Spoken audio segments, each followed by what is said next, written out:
Something needs to be done. With the oblation of two.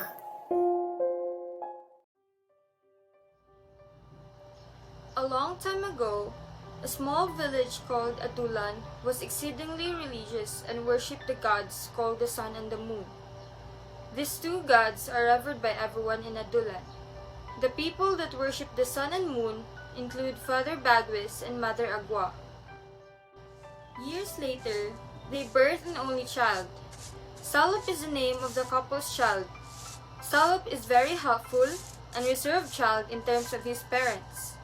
He never had a relationship because he lived in that small town with the majority being old folks his entire life. One day, Agua told him, "Salup, can you please buy me a calamine at the store?" Salup replied, "Sure, Mom." As he was walking to buy calamay and casually singing a tune, it stopped when Salop caught a glimpse of this gorgeous boy who was riding a kalasa together with two other people that seemed to be his parents. But then, their kalasa passed by so he couldn't see him any longer. After buying the calamay, Salop went home walking, still thinking about that cute boy, when he saw the same boy again. He caught the boy's gaze as he was looking at him. "Salup, hurry up! Our prayer is about to begin," Agua shouted. Cutting off their eye-to-eye contact. Salop dashed to his mother to hand up the calamay and began their prayer to the sun and moon. Who was that guy? Salop wondered aloud to himself. What guy? His father asked. Did I say it out loud? His father stared at him, waiting for an answer. I saw this guy and he's the same age as me. Bagwis was shook, as if he had heard something horrible. Did I say something bad? Salop inquired. No, son. It's just strange since you're the youngest in this town. His father reassured him that everything is fine. Salop smiled, and they continued their prayer. The next day, while completing his morning duties outside, Salop began his day with a smile and a glimmer of hope that he would see that guy again. After he finished his work, his father summoned him and said, Please set the table. Abe and his family will be joining us. Salop hurriedly prepared the table, as it was normal for them to dine in with new guests who have arrived in Adulan. As to what he had heard, it was a neighbor that would soon be joining them for dinner. His father is well known in their town, so it was a custom for them to treat their guests with good hospitality. Salop had no idea it wasn't just any breakfast. Abe is the guy's father that Salop can't stop thinking about. When Salop saw one other, they were both taken aback and introduced himself as Subao. Subao and Salop's father were talking about how much they missed each other when they started eating, because Abe had moved to the city 15 years ago and Salop had been a small child when they left. So Salop's father was taken aback when he saw Subao. Subao and Salup should be excellent friends.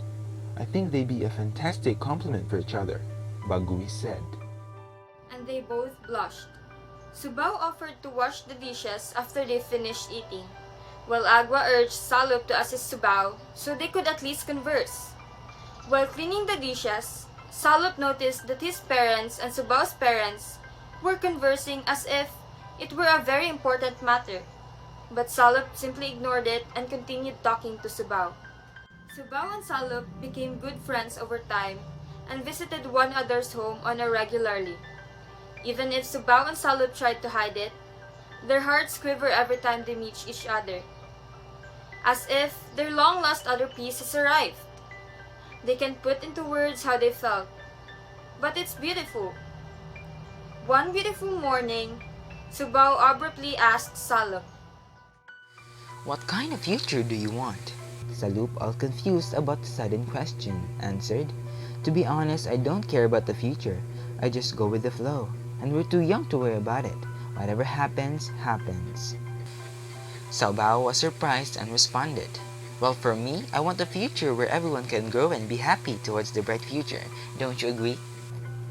We can't make everyone happy, so I'd rather focus on making the people that are close to me happy, Salup replied. After hearing his answer, Subao said out loud, "You are very thoughtful, Salup."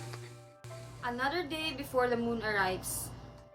Salup said, "I wish the sky would be even more beautiful before the day ends." Subao answered, "Me too, but it's fun when you're here." Salup blushed. Subao asked a question. "What kind of adventure do you want?" Salup was bewildered. What were the sudden questions? Subao replied, "Well, I like hearing your thoughts and answers." Salup blushingly said, "Well, I'd rather settle down, but if it's someone I like, I don't mind." Subao both puzzled and happy. "I'm lucky to have a friend like you." Subao and his family were supposed to return to the city the next day, but they decided to stay for one reason in particular. While Subao and Salup were in Abe's house, Abe organized a dinner with Bagwis and Agua at their house. When they started eating, Bagwis directly said his point. Subao and Salup are getting very close, and the days are coming very fast. I think this is the right time to tell them the truth. While Subao and Salup were cheerfully conversing with one another, their parents returned home with a gloomy and solemn expression that made them wonder what was wrong. Salup inquired, "Is everything all right?"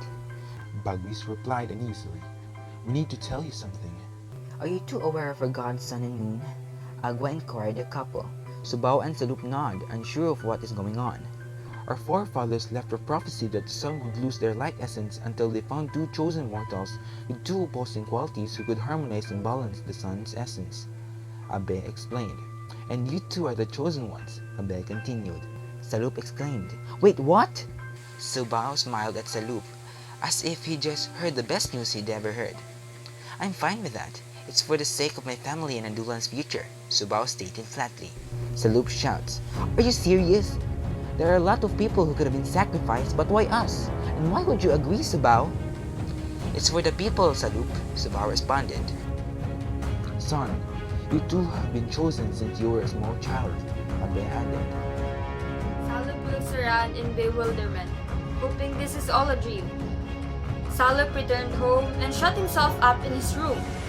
Subao, on the other hand, was stunned. Stunned because he had never expected to see Salup so enraged, which hurt him greatly. Subao is unable to sleep as a result of what has occurred. He regrets that he has caused Salup to feel this way. After a few hours of contemplation and sobbing, Subao finally decided to see Salup and make things right and apologize to him and start something new. But as soon as he stepped outside, he transformed. He changed. Dazzling the light blue sky with shines of golden yellow, Subao was transformed into the sunrise, which symbolizes his personality, constantly looking forward to a new day and connects people with their love for anticipating the unknown and the future, and his brilliant light to those around him. Salup, on the other hand, was still in anguish and had no idea what had happened to Subao. Salup never leaves their residence as time goes on, since he doesn't want to face Subao right now. It was around 5 p.m. when his mother said this out of nowhere. "Son, Subao is gone." "What do you mean?" Salup replied. After hearing the news, Salup raced outdoors, hoping to meet Subao and hoping his mother's remark was a joke. He hasn't confessed his feelings for Subao yet, scared that he won't be able to express them to him. But as soon as he walked outside, his shape changed as well, body radiating with purple light, turning the sky and himself to gold and purple. Salup took on the form of a sunset, which also represents his personality. He is the calmest person in the room, helps his loved ones feel at ease, and wants people to relax, unwind, and enjoy before the night comes. And the cycle continues to this day, with Subao appearing at 5 a.m. and Salup appearing at 5 p.m. But even if they've changed, the love is still there. They still look for each other, unaware that their other half is only behind them.